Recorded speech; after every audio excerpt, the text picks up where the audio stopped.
It started with something small. A strange sound, a weak stream of water from the kitchen faucet. At first, it didn't seem like a big deal. Maybe a pipe needed flushing or a quick check. But then it happened again the next morning. No water in the bathroom. Just a slow, helpless drip. I live in a quiet suburban neighborhood. One of those places where people wave at each other, kids play in driveways, and the biggest worry is whether the lawn is trimmed evenly. It wasn't supposed to be a place where you had to fight for basic things, like water. So I called a plumber. Maybe it was a leak under the foundation, or something clogging the line. He spent hours digging, testing, crawling under the crawlspace.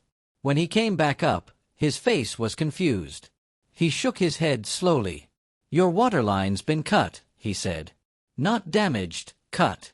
Clean. Like someone did it on purpose." That didn't make any sense. Why would anyone cut a private water line? And who even had access to it? He showed me where the pipe had been rerouted, leading into a different path altogether, one that no longer went to my house first. I didn't want to believe it.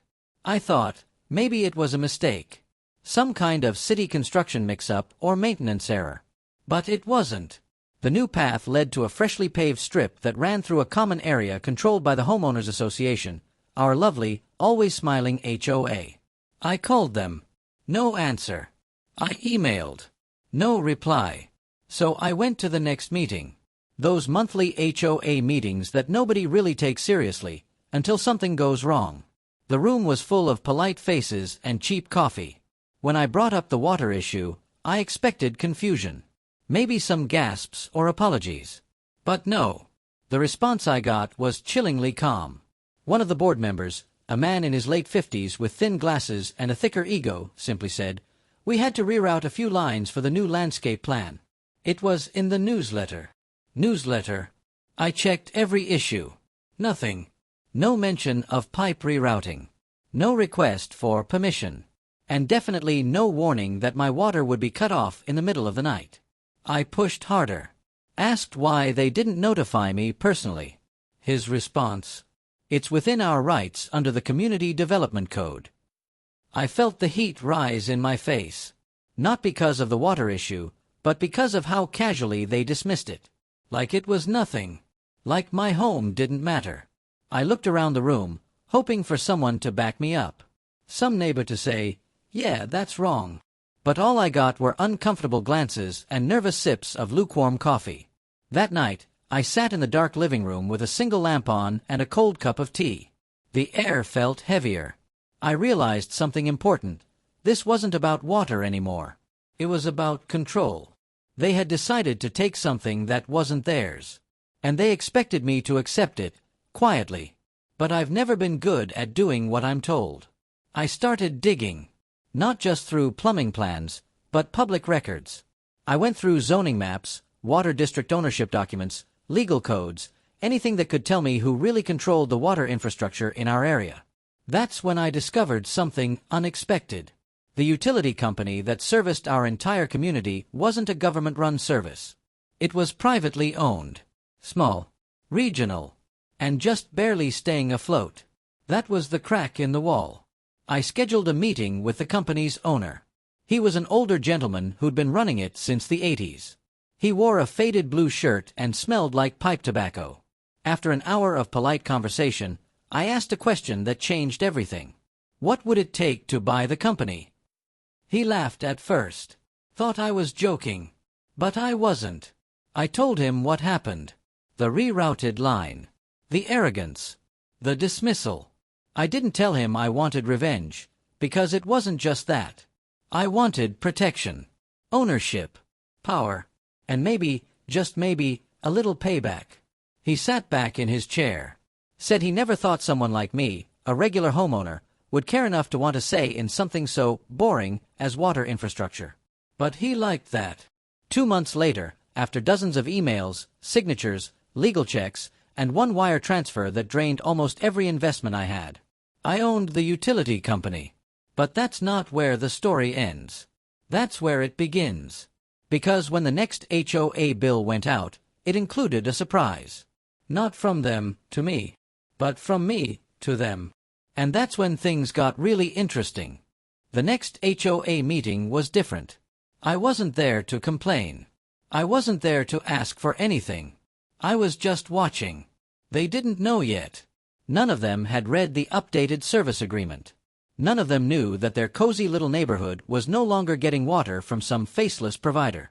They were getting it from me. For years, the HOA had pushed homeowners around with hidden fees, strict landscaping rules, and letters about garbage bins being visible from the street. Everyone was afraid to speak up. But now, for once, they were the ones sitting in silence while I waited. The announcement came in the mail.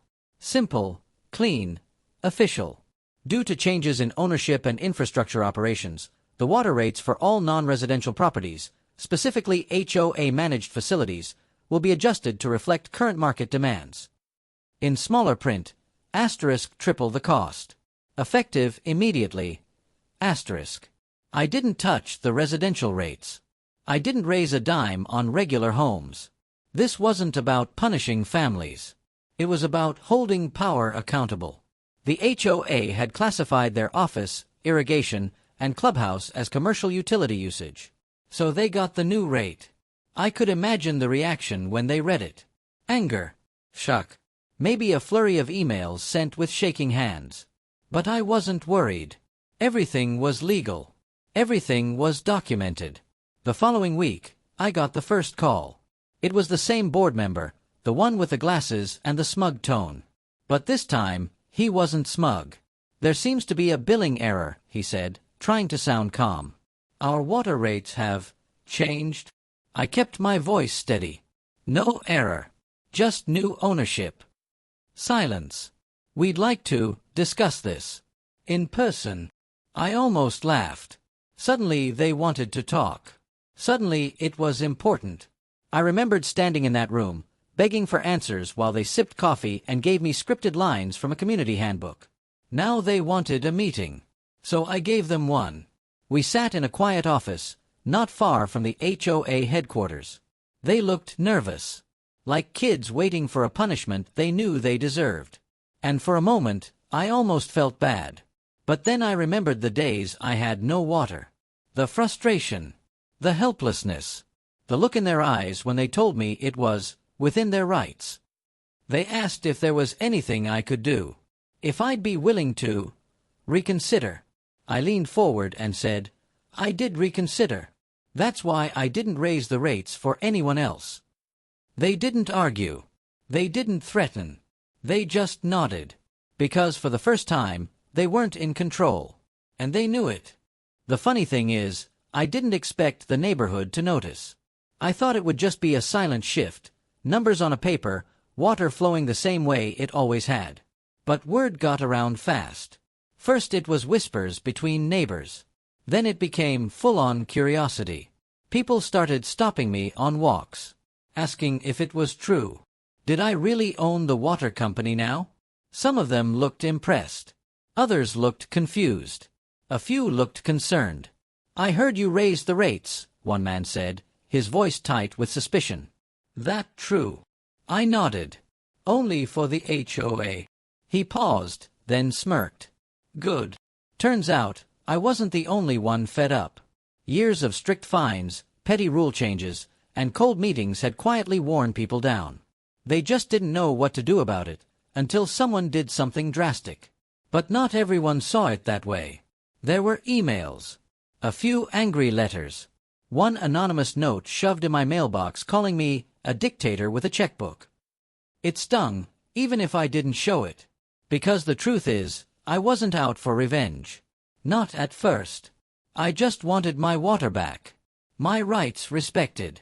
But somewhere along the way, the lines blurred. And the power, it was real. Suddenly, I wasn't just a homeowner. I was the guy who could flip a switch and make the HOA feel the same helplessness I once did. That kind of leverage changes how people look at you. It changes how you look at yourself. There were moments I questioned it. Was I doing the right thing? Was I becoming the kind of person I used to resent? But every time I walked past the common area and saw the new pipes, the rerouted water line they installed without asking, the answer came back clear. They drew first. Still, I didn't want this to spiral. So I made one final move. I offered them a chance to lower the rates, on one condition. They had to amend the bylaws. No changes to infrastructure without 100% homeowner approval. Full transparency on all projects. And no more secret rerouting anything, ever again. It wasn't just about punishing them. It was about protecting all of us. Making sure no one ever had to go through what I did. Because sometimes the only way to change the rules is to own the rulebook. They signed. Quietly. No press releases. No meetings. Just a few signatures and a lot of humility. The water flowed. The lawns stayed green. And for the first time in a long time, the HOA stayed silent. And I stayed ready.